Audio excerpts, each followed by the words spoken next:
Yo, je vois beaucoup de n'importe quoi sur les réels, sur TikTok, côté musculation, etc. Et j'aime trop le contenu réaction. Quand on voit quelqu'un qui s'y connaît dans un domaine et qui réagit à des choses qui parlent de ce domaine, genre un psychologue réagit à des fous, j'exagère. Mais bref, aujourd'hui je vais réagir à un mec qui essaye de vous expliquer comment s'échauffer et comment faire un max au développé couché en musculation. Je vais vous donner mon avis, je vais vous dire pourquoi ce qu'il dit c'est pas forcément bon et en plus je vais vous donner potentiellement des vraies astuces par rapport à ce qu'il recommande lui. Et on commence. Si ça fait quelques temps que tu fais de la muscu et que tu souhaites tester ton max, tu as un RM au développé couché, alors cette vidéo est faite pour toi. Premièrement, le placement. Regarde bien la position de mon corps sur le banc, les jambes sont serrées, les pieds reculés au maximum et les talons bien ancrés dans le sol. Les fessiers et les omoplates en contact avec le banc, mon corps ne forme qu'un bloc rigide collé au banc pour maximiser ma puissance. Ça c'est pas faux. Déjà bon, c'est pas forcément le plus optimal parce qu'on pourrait parler pontage etc. Mais en soi, on parle musculation générale et tout, on parle à quelqu'un qui connaît pas du tout le powerlifting, tout ce qui est pontage. En soi, jusqu'ici c'est pas faux du tout. Pour savoir à quelle charge tu vas t'échauffer, tu vas devoir connaître ton max approximatif. Imaginons que tu vises un max à 100 kg, tu vas commencer par une première barre à vide. On va commencer par ce qu'il a dit qui est pas faux non plus, c'est évidemment il faut avoir une idée de ce que tu vas tester comme max. Tu vas pas tester un max mais n'avoir aucune idée si tu vas faire un max entre 100 et 140 kilos, tu vois. Il y a une grosse différence et au niveau du choix de tes échauffements, bon, ça va varier un petit peu. Maintenant, donc là, il commence barre à vide. Que tu vas réaliser en explosif pour préparer ton système nerveux à fournir un effort difficile. Ici, pas besoin de compter les reps, la charge est très légère, donc tu peux envoyer les reps, 15, 20, 30 répétitions de pause. Alors, donc là, il commence barre à vide et il dit qu'on fait 15, 20, 30 reps, on s'en fout de compter les reps. Jusqu'ici, ok. Euh, Ensuite, il dit qu'il veut habituer son corps et son système nerveux à fournir un effort difficile en faisant des répétitions explosives. Non, les répétitions explosives à 20 kilos, c'est pas difficile. Et en plus, ce qu'il faisait, c'était pas de l'explosivité. De l'explosivité, si on est vraiment explosif avec une barre à vide, les épaules se décrochent à fond à la fin. T'es là, tu pousses tellement fort que tu te décroches du banc. L'explosivité, c'est ça. Là, il met juste un peu de vitesse pour faire des quarts de rep en bas du mouvement. Ça a très peu d'intérêt, ça échauffe un petit peu les articulations très bien, mais ça ne l'échauffe lui même pas finalement bien pour son développé couché parce que un développé couché c'est une rep complète, c'est pas un quart de rep en bas réalisé de manière très rapide pour ne pas dire bâclé. Aucun problème. Ensuite, tu montes direct à 60 kg sur 6-8 répétitions. Rien ne sert d'en faire plus, ni même de passer par le palier des 40 kg qui ne servira à rien, sinon à te cramer. À ce Alors, toujours ce principe de faire des demi-reps en bas du mouvement. Bon, voilà, c'est un bro muscu, ok, soit. C'est pas bon, mais voilà. Ensuite, il dit que si tu passes par le palier des 40 kilos, tu vas te cramer. Alors, non, ça ne marche pas comme ça. 40 kilos, 40% RM, donc dans ce cas qu'il explique. 40% RM, c'est un poids sur lequel tu peux facilement faire une trentaine de répétitions et tu auras vraiment très peu de difficultés. Ça ne va pas te cramer, ça ne va pas te faire congestionner, ça ne va pas épuiser tes réserves de glycogène, ça va rien faire du tout, cette série-là. En vrai, si, bon, évidemment, tu fais une série de 50 à 40 kilos, évidemment, tu peux congestionner, et quand tu es un peu congestionné, ça peut saper un tout petit peu l'influx nerveux dans ton muscle et tout. Bref, c'est un peu compliqué, mais 40 kilos, faire une série de 6 à 8 voire 10 reps à 40 kilos, ça ne va pas vous épuiser. Je dis pas que c'est forcément super utile de faire une série à 40% euh, en échauffement, mais ça ne va pas te cramer. Ce qu'il dit, c'est... moment-là, deux choix s'offrent à toi. Soit tu passes directement à 100 kg.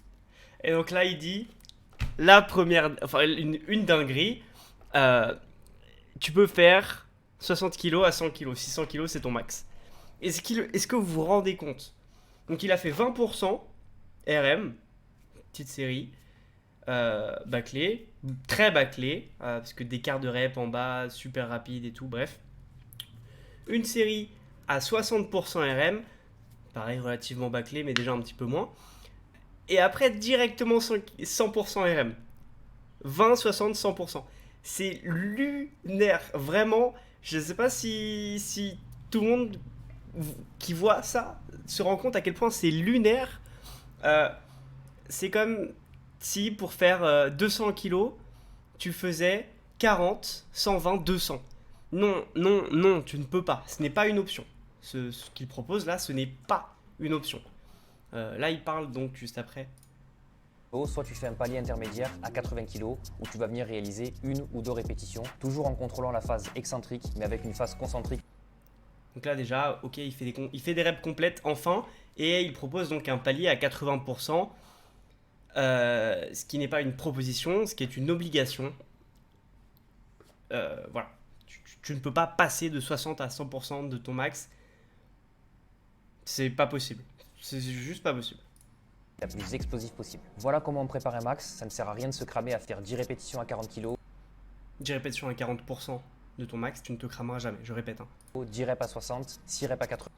6 reps à 80, si ton max c'est 100 kg, c'est un peu fatigant, c'est pas pour autant que tu vas te cramer. Et 10 reps à 60, par contre, jamais ça te crame non plus, bref. Parce que si tu fais ça, tu n'auras plus aucune énergie pour ta barre à 100. Oui, attention, tu fais 10 reps à 40, tu n'as plus aucune énergie pour ta barre à 100.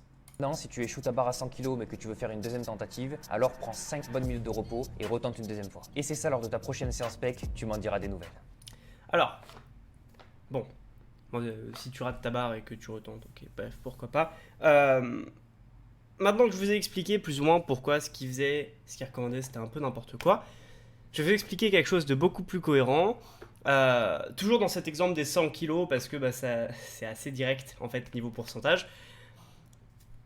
20 kg, ensuite tu as l'option de faire 40, c'est pas super utile non plus. 60, ok, 80, ok. À partir de 80, en effet, tu peux faire 2, 3, 4 reps. J'éviterai d'en faire vraiment plus. Ensuite, a priori, 90.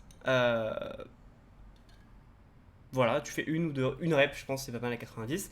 Et après, tu fais 100. Par exemple, si tu sais exactement que tu vas faire 100. Si tu ne sais pas que tu vas faire 100, si tu as une technique qui est plutôt calibrée et tout, moi je recommanderais de la jouer safe, de faire 90, 95 pour une single du coup, puis 100. Voilà, tout simplement, ça sert à rien d'aller chercher forcément 100. Je vais le dire ici, mais je le dis assez souvent, 100 kilos, c'est pas une barre magique, il n'y a rien de spécial dessus. Ok, c'est 2 plaques de 20, ok, c'est le premier nombre à 3 numéros, ok. Tu fais 97,5, ça passe, t'es déjà content. Je veux dire, 100 kilos, ça n'a rien de magique, ça n'a rien de miraculeux comme nombre. Arrêtez d'être obsédé par cette barre, comme les 200 kilos, comme les 300, comme les 4 plaques, les 180, comme tout ça, c'est que des nombres.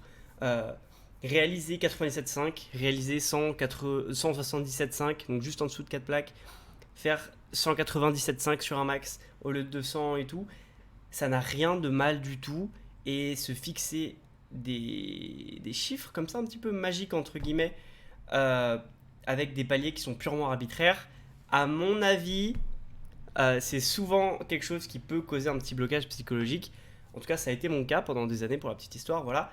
On s'éloigne complètement du contenu React, mais bref, où pendant des années, j'étais bloqué vers les 100 kg au bench parce que j'idéalisais cette barre et je me disais, ouais, 100 kg au bench, je la teste et tout, machin, ok, je la rate.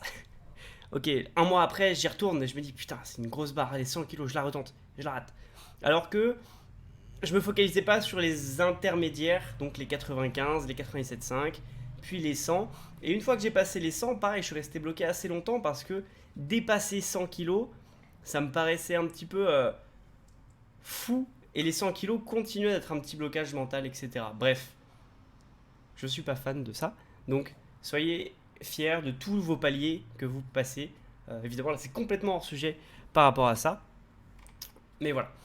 Au niveau des commentaires, est-ce qu'il y a des choses drôles à quoi réagir? Jusqu'ici, pas de dingue. Et là, on a Idriss qui nous dit: aucun intérêt de chercher son 1RM si on ne fait pas de la compète en haltérophilie, à moins que ce soit pour découvrir les joies de la douleur articulaire. Voilà, j'espère que ce commentaire vous a illuminé, que vous allez arrêter de chercher des 1RM pour rien si vous n'êtes pas haltérophile en fait. Bref, je vous fais des bisous, j'espère que ça vous a plu, je sais pas trop quoi en penser, en vrai moi ça m'amuse de faire du contenu comme ça, quand je vais tomber sur des vidéos, sur des réels comme ça, des TikTok, qui sont un peu nuls, honnêtement. Vous me dites si ça vous intéresse, si vous en voulez plus, et si vous tombez sur quelque chose sur lequel vous voudriez des précisions, sur lequel vous voudriez un react finalement, vous me dites, et je m'en occupe. Gros bisous.